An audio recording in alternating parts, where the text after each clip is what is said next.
So you have a lot of groups, not just from Africa and the Caribbean, but you got a lot of these groups from South American countries, from Asian countries, who come over here and try to run the model minority game on us.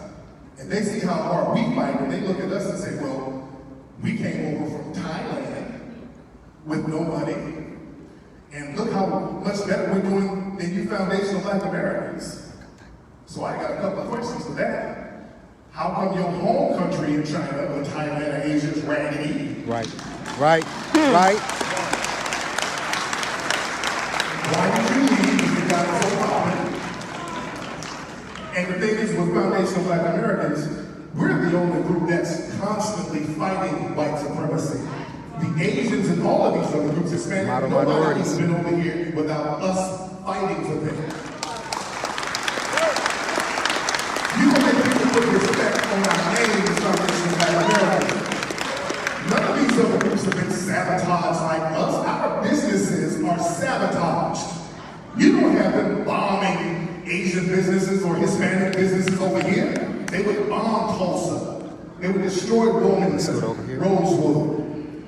All these black areas, they would run freeways over our prosperous neighborhoods. So they deliberately sabotaged us over and over again. We had to constantly rebuild. No other group had a COINTELPRO program where the government is targeting your progress. Don't ever let nobody try to disrespect us talking about how well they're doing, because the minute they get tapped or slapped around, they're out. We have to rebuild over and over and over again without any help. And also, when it comes to us getting our tangibles, they tell us, well, we're going to throw something in the air for everybody, and it's going to trickle down to you black people because you've been disproportionately affected. Oh, they talk to us about poor people stuff. Janky terms they throw out. Prison reform. See, we gotta suffer through all the degradation, the Jim Crow, the slavery, and then when it comes time to tangibles, they prioritize Eskimos and hermaphrodites over us. We're not going for the trickle down, we're not going for the disproportionate gain. Yes.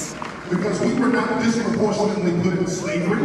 We were not indirectly enslaved. They directly enslaved us. We were not indirectly Jim Crow. They directly Jim Crowed us. So we want direct reparations. So I want my direct reparations. We are not being indirectly gentrified. They are directly gentrifying us. So when it comes to our tangibles, they're going to directly give us that money. Come on now.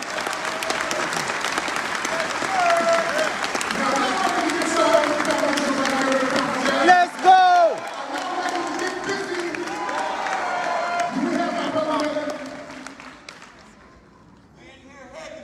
Now ready to go? All right, coming to the stage, guys. This brother, I look at him as the heart of Hidden Colors. He's been in all the Hidden Colors movies, so this is the heart and soul of the Hidden Colors movies. Very well respected educator from the New York area. Ladies and gentlemen, give up the beat and give it up my brother. Kaba Kamene.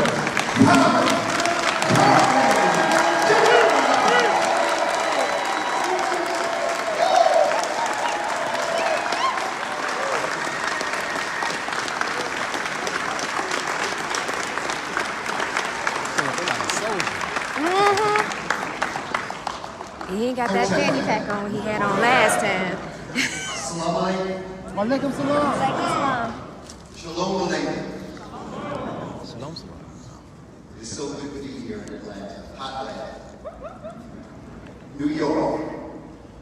Family, I'm so happy to be here because we have to talk about some things. And this is a foundational meeting. And the foundational meeting is the foundation of what you're going to build. And I can't help but think of our brother, the Honorable Robert Nestabali, when he said in Ryan Nati Gray, he said that the stone that their builder refused shall be our head cornerstone. That's us. That's us. as peoples of African descent, we really and truly have to understand our place here. But to understand our place here, family, the people that we need to know, that we need to thank for our very existence, are known as the Twa and Buti people, the Khoi, the San, derogatorily called pygmies. They are the original human family that came out of the Homo sapiens sapiens. They are the hunters and gatherers that perfected a civilization in places we today call Southern Africa, Congo, parts of the eastern quadrant of Northeast Africa. And they would span across their origins. And they would people the African continent. And then they would move from the African continent. So when I heard my brother Tariq speaking about Africans in America, if I look to my brother Dr. David Hotep and Dr. Ivan Van Sertima and other scholars who have been speaking about the Paleo-American, the ancient American, family, there is evidence of Africans in San Diego, California. They found bones of a woman in San Diego, California, and they date them to be about 90,000 years old. When someone tells a perfect lie, the truth is unbelievable.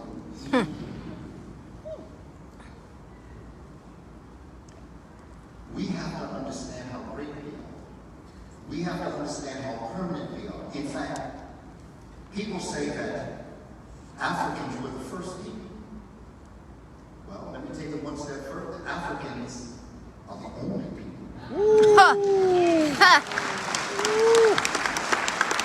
What? Say that. Because of a biological, climatological event, Africans found themselves in the northern hemisphere. Around the 51st parallel north, Dr. Sheikh Abdul Diop calls it the zone of confluence. And these Africans found themselves locked in this area because the thing about ice ages is that they start underground. And they always almost emanate out of what we today call Greenland. And they come up under the land and they freeze it as it moves further south to about the 51st parallel. These Africans had to survive. And in order to survive, they had to make an adaptation. With the lack of sunlight, with temperatures dipping down sometimes close to 300 degrees below zero. One of the interesting things that we study about the brain and the skin is that the brain and the skin have a relate, because family, we got to go science on this. Let's leave the emotions to the side. Yes, sir. And let's study this so that we understand who we're dealing with and why they conduct themselves the way they do. And for any of us, after looking at this history that we have been through, if we are surprised, then I have to tell you that, as Dr. Clark told us, I'm surprised. We're surprised. If they don't treat you right, what make you think they're going to Teach you. teach you? Come on now. Come on, somebody. What's the evidence? Because you know, Dr. David Hotep told me, I was telling him one day, about a year and a half ago, I was talking to him about facts. I was talking to him about truth. And he said, brother, you shouldn't use those words. Because yesterday, he gave me an example. He said, yesterday, here in Virginia, it rained very hard. And it's on the ground. You can see it. That's the truth. And that's a fact. But today, the sun is shining. That's the truth. And that's a fact. But what was true yesterday and what's a fact yesterday may not be the truth and fact today. Evidence never changes. And evidence is what we have to build in our educational system for our children and for ourselves. The brain and the skin are very interesting because in our bodies we have organs that do work, and we have glands that secrete liquids.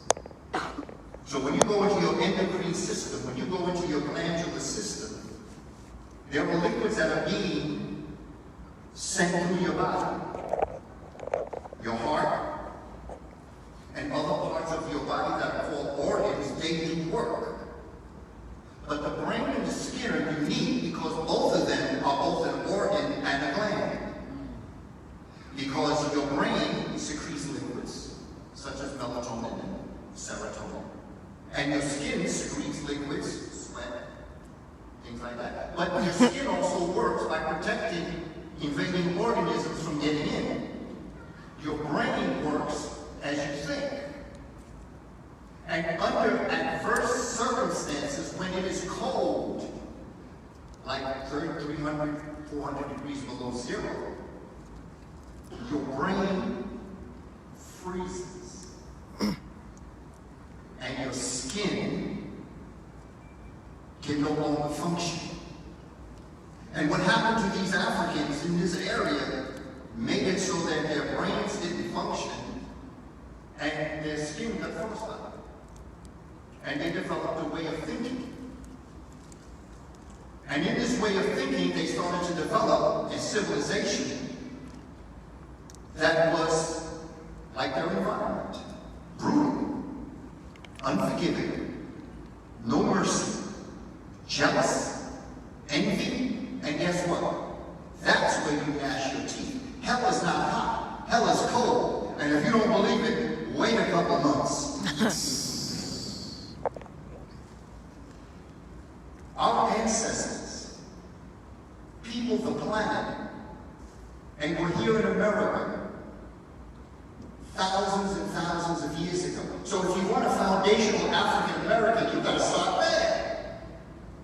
Those are the original African American. But let me tell you something else about the word America. America, they tell you, is named after a Portuguese explorer by the name of Amerigo Vespucci. But what nobody tells you is that that was not his name until 1505 because he was born Alberigo Vespucci. But when the world was split up between the Portuguese and the Spaniards, he came to America in terms of cutting off Brazil for the Portuguese. Alberigo Vespucci and Cristobal Colon were very good friends. And so Alberigo Vespucci comes down into Central America and he comes upon a people that are called Amerisques. Amerisques. And these Amerisques are black. Located in Nicaragua. You wonder why it's Nicaragua? Black water. The evidence is right in front of us to see this. The Amerisques, these African original people are living and thriving in a very natural environment, and so they look to in their language words that create concepts. And one of the concepts is in Amerisques, it means in the Mayan language, in the African language that the Mayans speak, it means that which brings wealth, what has been transferred to be gold. So, as you know, Africans say that Europeans have a disease that only gold can cure. So Alberigo Vespucci changed his name to Amerigo. Now here we call this America. We don't even know it's named after African Native Americans from Nicaragua. And the reason why I know this is because there was a sister that caught a YouTube, and by the way, Jan Carew, J-A-N-C-A-R-E-W, wrote a book titled Fulcrums of Change, page 109 to 113, lay out this story as it relates to, that's why they call it the mosquito coast. It's a misnomer from Amerisques. And America is not named after Amerigo Vespucci. It's named after African Nicaraguans. Las Amerisques. These are the Africans that came to America.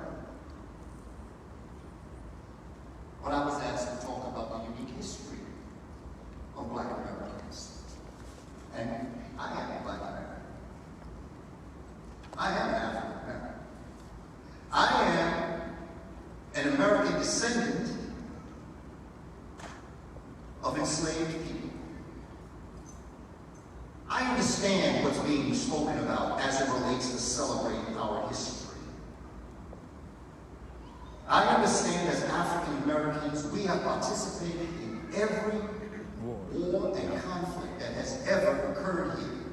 And it is because of our participation, whether we believe it or not, is why they won. See, because we are mighty warriors. We know how to fight. We are the Nubian warriors. But the problem is we fight better for other people than we do for ourselves. That's a fact. Say it That's a again. fact.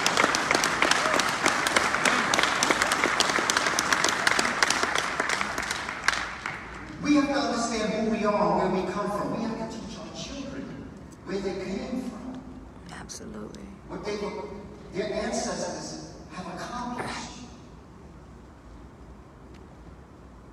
The wave that I'd like to talk to you about right now is starting something, because my problem with peoples of Indo-European, and I can't separate Indo-European.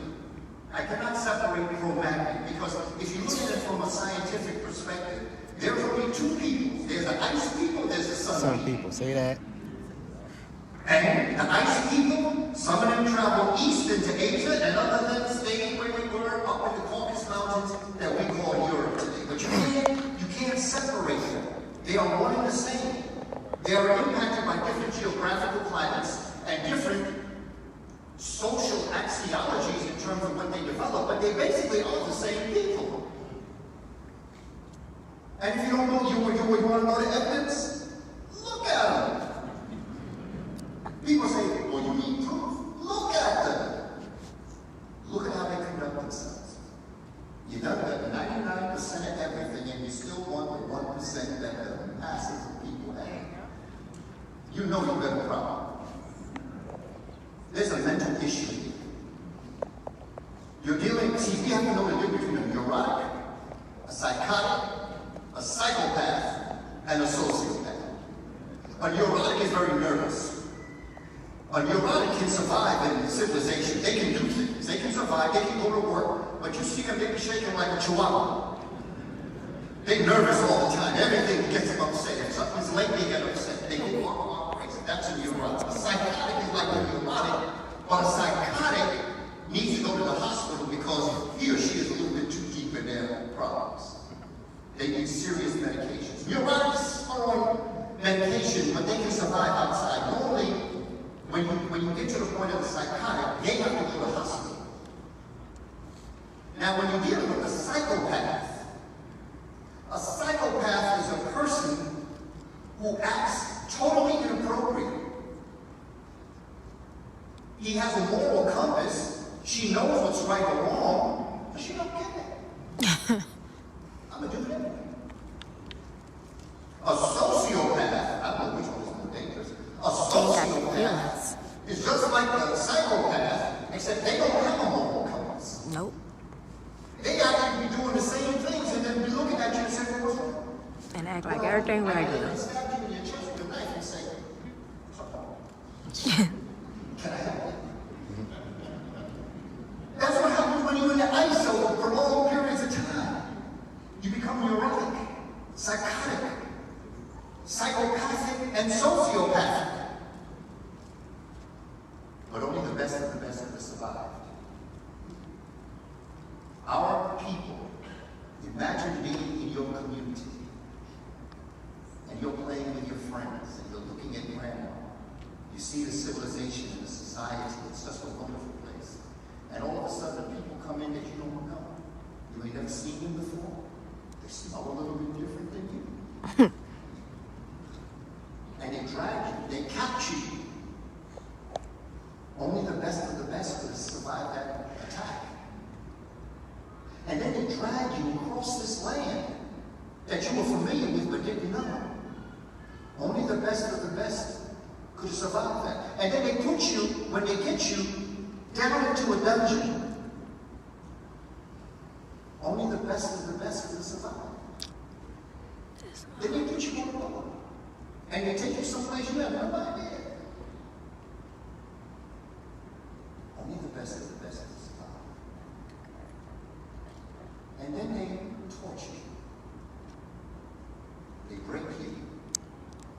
Take your babies. They deny you basic human rights. Only the best of the best could have survived that family. I need you to understand how great you are. Yes, because of our ancestors. I'm talking about each and every one of us. How great you are to still be alive. And to still be able to come together with a foundation we need to try to figure out where do we go from here. You talk pandemic. Family, we've been living with a pandemic for 400 years. Say that. Say that. It is us. Absolutely. But only the best of the best could have survived.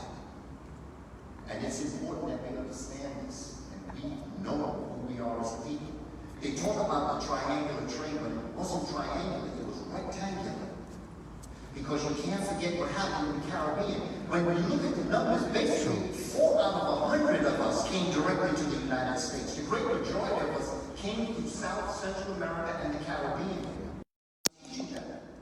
In my classrooms, where I had people from Mexico and Puerto Rico, República Dominicana, and Jamaica, and Haiti, and Chicago, and North Carolina, and South Carolina, that you had a family member that was captured and brought, a brother and sister that were brought to Haiti, and they were tortured.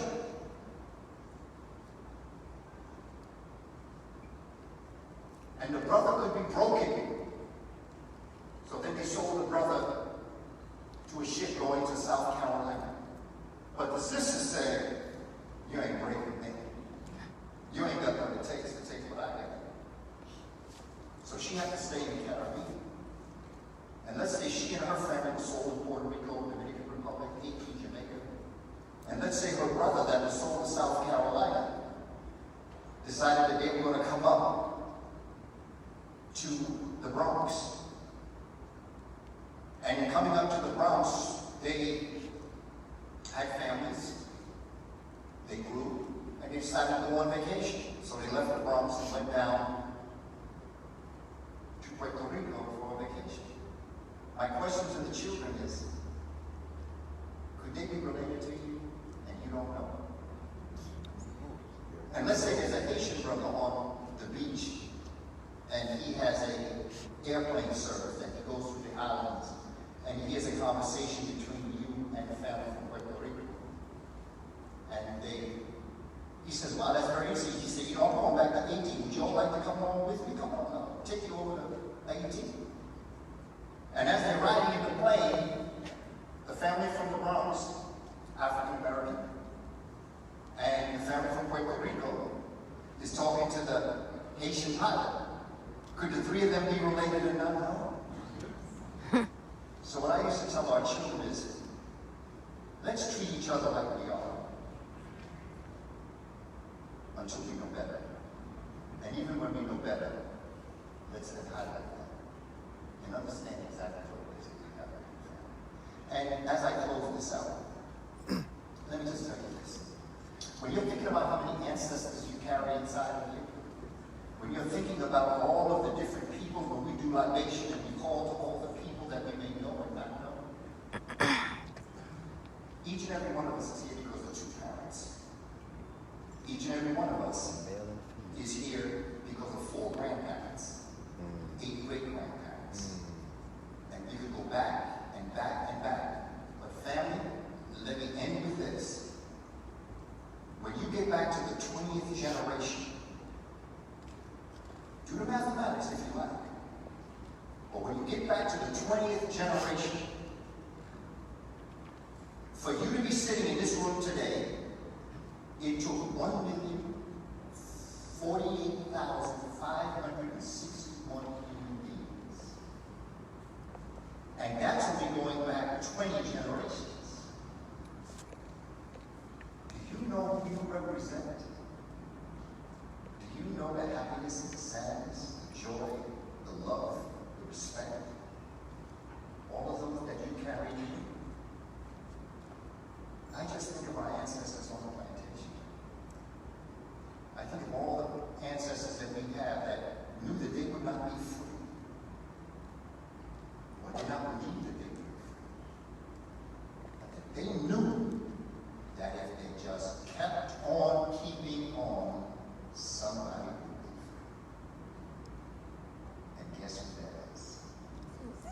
applause. Boom.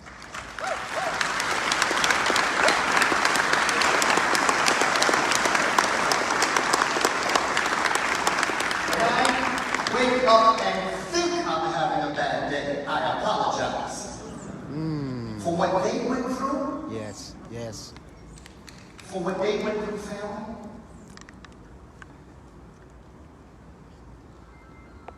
For what they went through. I humble myself before our ancestors. I thank you. And I tell them that if you were willing to do what you did, I'm willing to do what I gotta do. Absolutely. And you know what I'm gonna do? Don't say what. I'm going to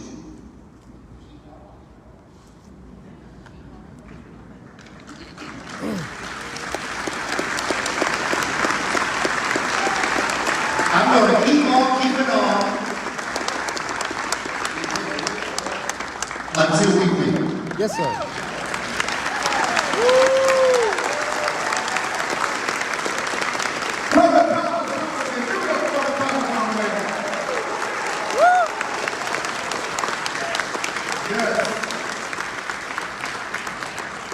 Everybody good? Y'all having a good time?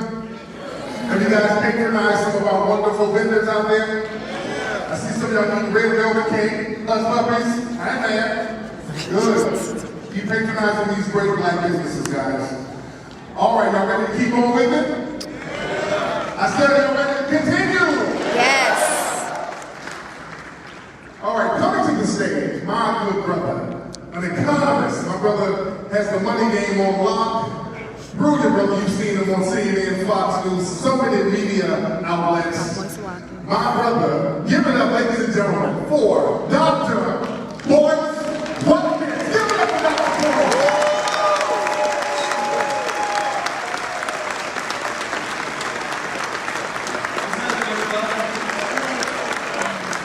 How y'all doing? First of all, it's so good to see you. You just look at other black people and just want to smile. Just look at the black faces and it makes you smile. And I want to say this. I got to start off by giving extreme amounts of credit to Tariq Nasheed for having the courage to host the conference. Everybody's dancing and nothing's happening. People are scared they can have birthday parties. Exactly. My brother has all of us together, and I think that is to be commended. What should also be commended is the fact that I assume he knows this, but I'll repeat this just to make sure that you know that I know that he knows that I know that he knows this. Is that the creation of the Hidden Colors franchise is the seed foundation of what's going to become a multi-billion-dollar black movie industry. That is what you're witnessing right now. If you go through books like How the Jews Invented Hollywood, and you read what they did when they were a group of Eastern European Jews who couldn't get into schools and couldn't get into jobs and all this stuff, and they started creating their little movie industry that didn't look like much at the time, but it turned into everything that you see in Hollywood, from MGM Studios to Universal to the William Morris Agency and everything else. What you see in that book is what you're seeing happening right now. You are the ancestors, you are the pioneers, you are the builders that are going to build something amazing for your children and grandchildren. Now, why is that important? And why does that bring us all here today? How do we walk away today with something that is going to be transformative? Well, to begin that process, I want to help explain one thing to you that I think you may know, but I want to make sure you know this today. This is where I'm going to begin this conversation. Black leadership is pretty much dead. There is no black leadership. Say that again. If you talk about Negroes on Capitol Hill, that's not black leadership. Negroes on CNN, that's not black leadership. Right? Like we know what's going on. We know about the folks, the black elite that are pretty much in a position to control black people. Yeah. So they can line up and vote for their favorite candidate, Right. or go buy from their favorite corporation. All that leadership is dead. And the reason I want you to know that it's dead is because I need us to have a takeover and a reframing, a rethinking, a new paradigm of thought when it comes to what black leadership looks like. The new black leadership is you. Because you are the leader of the most important institution in your life, which is your family. That's the one institution you can control right now. You don't have to wait to see who gets elected. You don't have to wait for somebody to give you the opportunity. You don't have to get permission from CNN to do it. You control that institution.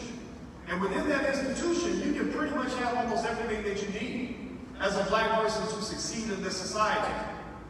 You see, what we're doing now, what we have to really understand is that we are a part of a long process. We are a spoke in a gigantic cosmic wheel that's going to go over the next 300, 400, 500 years. We are in a relay race, not a solo race, a relay race. And our job is not necessarily to win the whole race. Because we're not that important. You're going to die soon. One day all of us will be gone.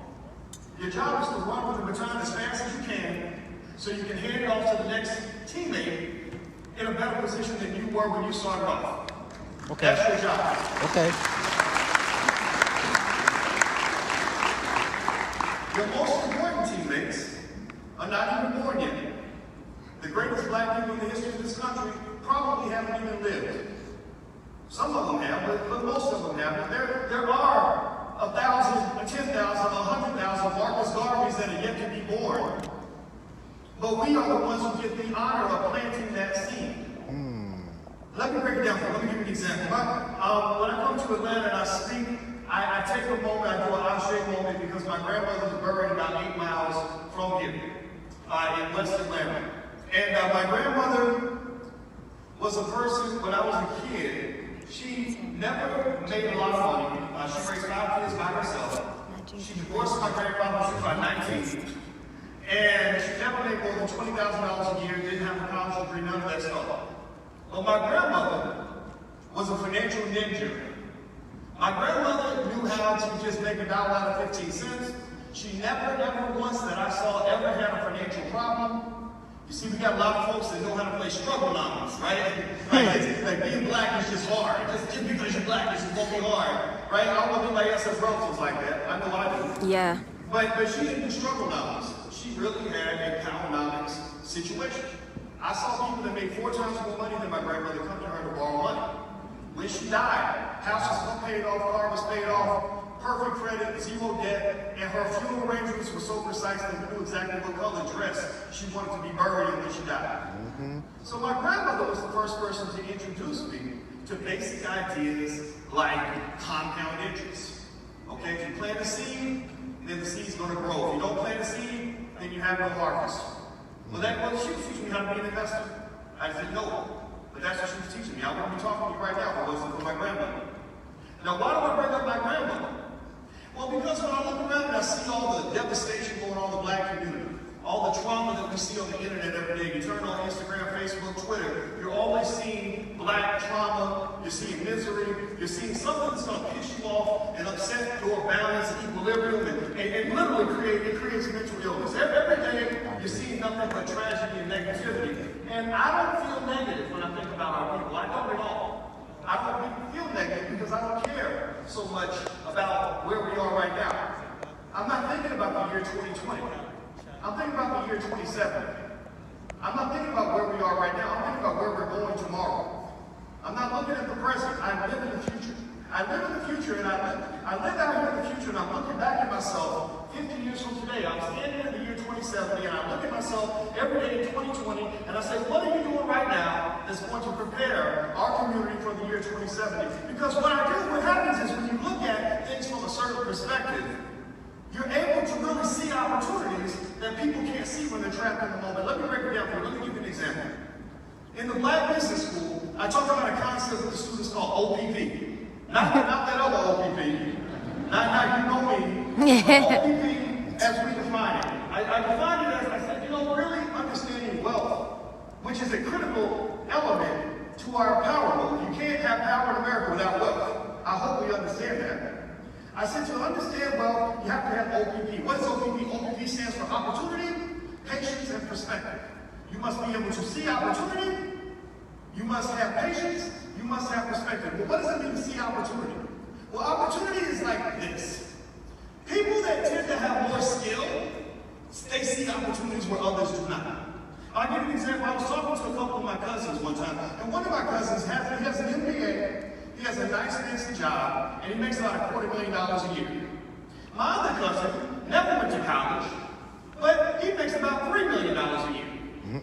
Because he started a business, he learned entrepreneurship, he learned technology, he learned all kinds of things. So we're all sitting around as a family, we're doing what every family should do. We're having family wealth conversations, which we do every single week. And the cousin who had the fancy job, making $250,000 a year, he said, you know, I want to leave the plantation, I want to do something and create something of my own, but I just don't know what to do. I don't know where the money's at. I don't know how to go get money. So this is what the cousin of the MBA said. He said, I don't know where the money's at.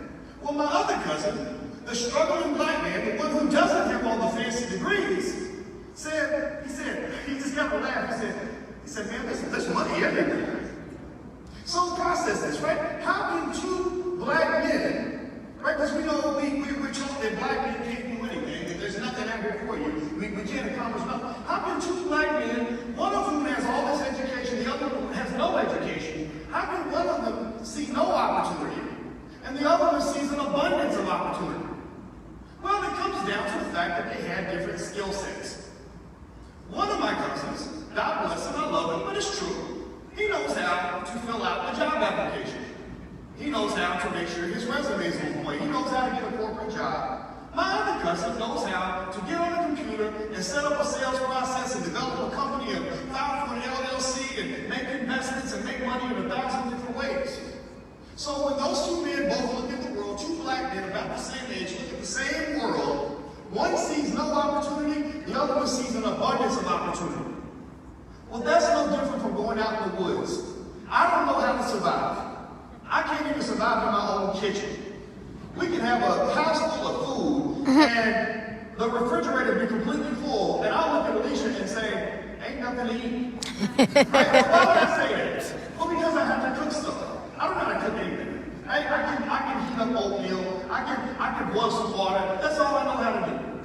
But Alicia knows how to cook. So she saves me. I depend on her. If you put two people out in the woods, one is a survivalist and the other one doesn't know how to survive, one person will find what they need and see an abundance of opportunities to eat. The other one, who hasn't learned how to hunt, how to fish, how to grow, is going to starve to death. So effectively for black people, your biggest problem is that many of our people starve to death because we lack the skills to survive. That is seeing opportunity. Well, what is patience? Patience it comes in like this. Investors and economic winners are very patient people. When you think about gentrification, do you think they started planning gentrification last week? Did they start planning in 2018 to come and gentrify your neighborhoods? Or did they start talking about this in the 1970s and 1980s? They were planning this 40, 50 years ago. And that's how long-term thinkers think.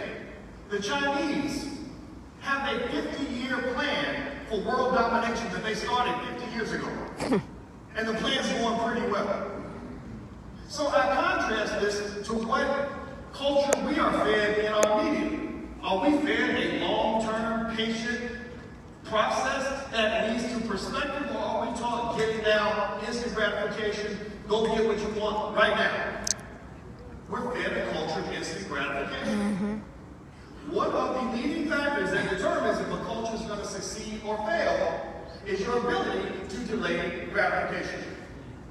So when you talk about opportunity, patience, and having perspective, that's when I started realizing that the best way for me to succeed in 2020 was for me to live in the year 2070 and look back at the year 2020. And then when I did that, I looked at all the amazing things I could do by the year 2070 if I plant those seeds in 2020. So we created something called Project 2070. Project 2070 is real basic, and I want you to participate in this. So how many of you, raise your hand, how many of you have kids? Either a child that you have, that you biologically gave birth to, or a child that you just love so much that they're like your own. If you don't have any kids, you should go get some kids, because you don't need to have children in order to be a parent. Well, if you have children, how many of you plan to have children if you don't have children? Raise your hand. Here's the deal. Project 2070 says this. It says that I believe, and I know this is a fact, this is absolutely fundamentally true if we do what we're supposed to do. I believe that black people, foundational black Americans, can lead the world in economic intelligence by the year 2070.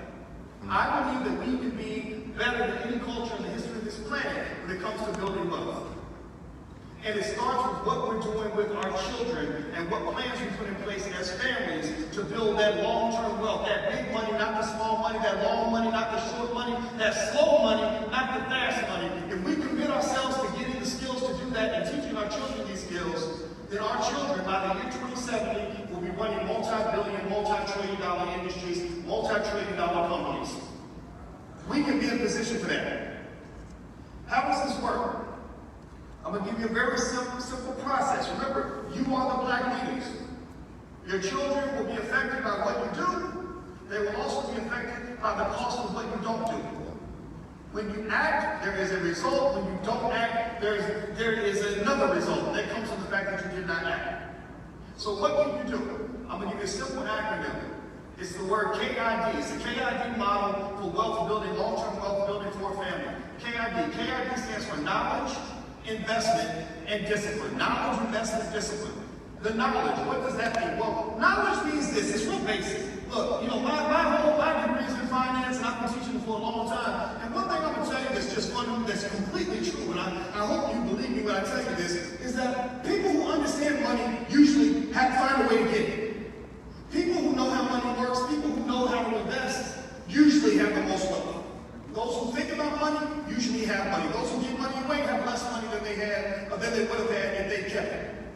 So knowledge means that financial knowledge and financial intelligence should be a critical, fundamental part of your household and every household in our community. You don't need Al Sharpton to do this. You don't need President Trump or Biden to give you permission to do this. You don't need CNN to advertise this. You can start at home. You educate your own kids. You educate your own children. Why is it important to educate your own children? Well, in Baltimore, did you know that they tested 13 different schools in Baltimore? These are black schools, mostly black kids, with black politicians, most of them from your favorite Democratic Party. And did you know that when they tested all these thousands and thousands of black kids on basic proficiency in reading and math, 0 children passed that test. Not one child could pass that test. Well, that shows me that they are epic failures when it comes to educating our children. So why would we hand our children over to people who've proven that they're going to drive the car into the side of the building? Why hand the education of your children over to people who've proven themselves to be incompetent when it comes to educating black kids? So COVID was the best opportunity on earth to take over the process. So knowledge means that every black child in this country should, by the age of 12, own a significant amount of stock that you've been buying for them since birth, a little bit every week. 2, they should know how to start a business for their own survival, not because they have to be an entrepreneur, but because they need a plan B in case the white man ain't hiring, or in case they want to tell their boss to kiss their black ass. 3,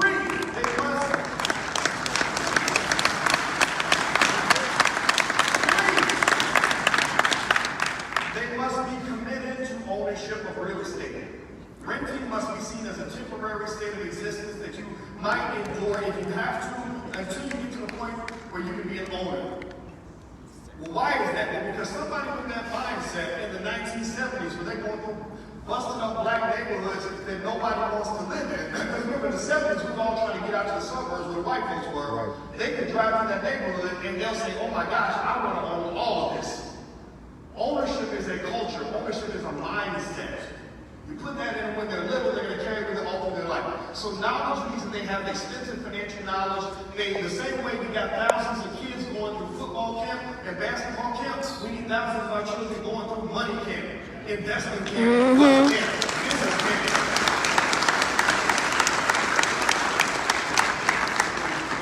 Two, investment. What does investment mean? Well, look, knowledge and the skill and knowing how to play the game, it works better if you have resources to work with. You know, knowing how to manage money and having no money is like having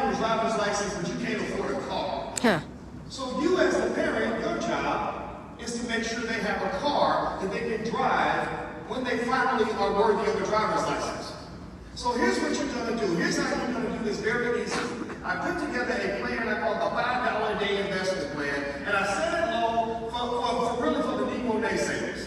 You know, y'all heard me talk about the Negro naysayers? The Negro naysayers are pretty much the white supremacists of the black community.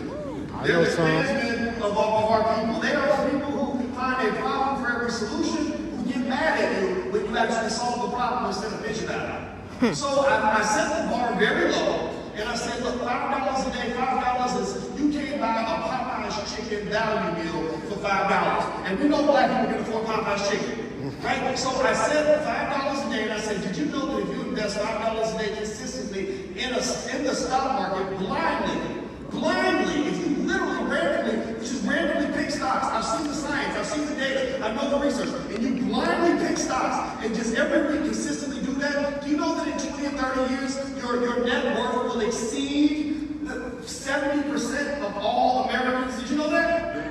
$5 a day. Basic plan, very easy. You can start today. You can get on your phone and open a stock account on your Cash App and start right now. But you have to invest so that your kids aren't feeling shitty the way we feel when Big Mama died or Big Daddy died, didn't leave nobody no money. Seriously. This sucks so much. It's terrible. You're not going to do that to your children. You're going to give them something to work with. So that when they have all this knowledge, they're also going to have resources, and that's going to allow them to play the economic game. Last part, the D. The D stands for discipline. Why is discipline important? Discipline matters because black people, particularly black men, must realize that every single day you go out into this society, you are always going to be at war. And to be at war means that you must prepare millions of children to be what I call economic soldiers. Economic soldiers means people that have the skill, understand the mission, understand how to accomplish that, can leave their homes, and they're going to do it without fear. Power, as defined in Powernomics, is the ability to pursue your agenda despite the opposition of others. Power is the sibling to freedom. Freedom is what they talk about. They use the word freedom all the time. Freedom, freedom, freedom, freedom, freedom. Nobody knows what freedom means. Because anybody who understands freedom understands that you can't really get freedom if you don't have the power to take that freedom and to protect that freedom. Protect it, exactly. So here's the deal. I want to reiterate this. Some of you know this, some of you don't. I want to make sure you understand this. When you raise your children to go out to the top of the mountain and to build Black Wall Streets and own property and buy up everything and own assets and start businesses, they're going to create a pile of enemies to the roof. The haters will be everywhere. They build a Black Wall Street, they will show up and try to burn it down. Absolutely. They will do He did it anything before. they can on any level to sabotage everything that they do. And one of the things I don't want to hear is a bunch of whining and complaining about how every time we try to do something, white people always stop us. We will be able to do it, but they won't let us do nothing. Okay. Your adversary will never give you a permission slip to obtain real power. Yeah. When the Los Angeles Lakers go play the Denver Nuggets, the Nuggets are going to do everything that they can to keep LeBron from trying to win the title. Yeah. They're not going to give him anything. If they see a weakness, they will exploit it. True. And I think that one of the things we must understand as a community is, number one, you don't have any friends. You don't have any allies. The only way you're going to be allies is when you start getting power. Because nobody respects the Whitney kid in the group anyway. If you ain't got no real power, even your friends ain't really going to have your back. There's no incentive for them. You won't get allies until you start having and exerting power. Okay. So doing things like this, institution building, that's power. Tariq Nasheed owning a multi-million-dollar film franchise, that's power. Us building not one or two, but thousands of schools run by black people all across this country so we can take over the educational process, that's power.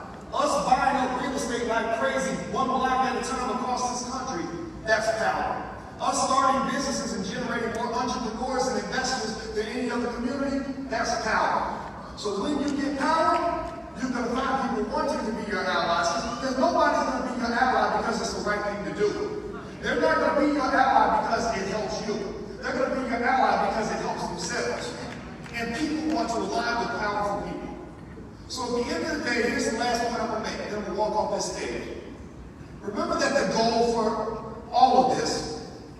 think long term.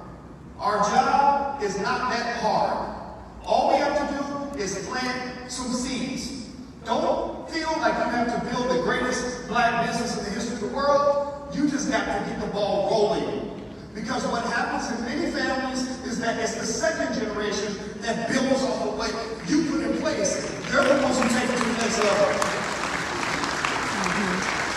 Don't put that pressure on yourself. But remember, right now today, this meeting is extremely important because we are making black history, because we are planting seeds that are going to build a future that's going to be greater than anything that you or I could ever imagine. So let's just get to build and make it happen. Thank you guys very much.